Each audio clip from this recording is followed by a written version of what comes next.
Chicken दम बिर्याणी बनवण्यासाठी तेलात आपल्याला हवे ते खडे मसाले, ज्यांना आपण गरम मसाले असे म्हणतो, ते घालून पाणी उकळून घ्यावे. पाणी उकळल्यानंतर त्यात अर्धा तास भिजवलेला बिर्याणी राईस घालून घ्यावा. नंतर 90% शिजेपर्यंत आपण त्या पाण्याची उकळी काढून घ्यावी. आपल्याला बिर्याणीसाठी लागणारा बिर्याणी राईस रेडी आहे.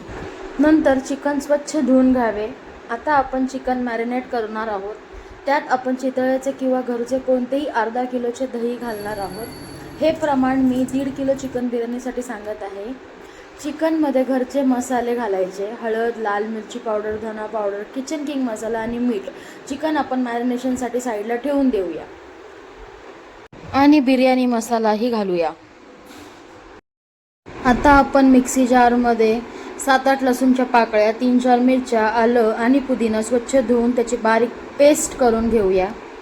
ओके, मी इथे थोडासा ट्रान्झिशन शूट करायचा प्रयत्न केला, पण तो सक्सेसफुली फ्लॉप झालेला आहे. असो, आपण बिर्याणीकडे फोकस करूया. नेक्स्ट टाईम ट्रान्झिशन 100% ट्राय करेल.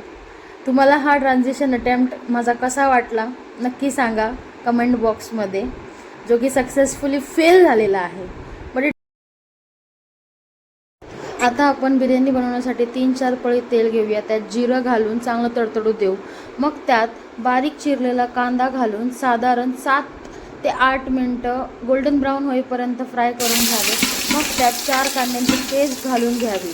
चांगलं तेल सुटेपर्यंत फ्राय करावं. मग त्यात आपण टोमॅटो प्युरी घालून चांगलं फ्राय करून घ्यावं व त्यात 2 चमचे आलं लसूणची पेस्ट आणि आपण केलेली पुदिना पेस्ट घालून घ्यावी आणि चांगलं फ्राय करून घ्यावं, जोपर्यंत त्याला गोल्डन ब्राऊन कलर येत नाही आणि तेल सुटत नाही तोपर्यंत. आणि बारीक फ्लेमवर फ्राय केल्याने कांदा चांगला भाजला जातो. आता आपण त्यात मॅरिनेटेड चिकन घालून चिकन 80 ते 90% शिजेपर्यंत वाफवून घेऊ. चिकन शिजल्यावर त्यात आपला बिर्याणी राईस घालून घेऊ व टॉप लेअरला पुदिना, फ्राईड कांदा, ज्याला आपण इंग्लिशमध्ये बरिस्टा म्हणतो, आपल्याला आवडत असल्यास त्यात फूड कलर घालून सजवून घ्यावं. फूड कलर हा ऑप्शनल आहे. मग आपण चिकन दम बिर्याणीला दम देऊन घेऊया 15 ते 20 मिनटासाठी. आपली चिकन दम बिर्याणी, चविष्ट, चमचमीत, झणझणीत चिकन बिर्याणी रेडी आहे.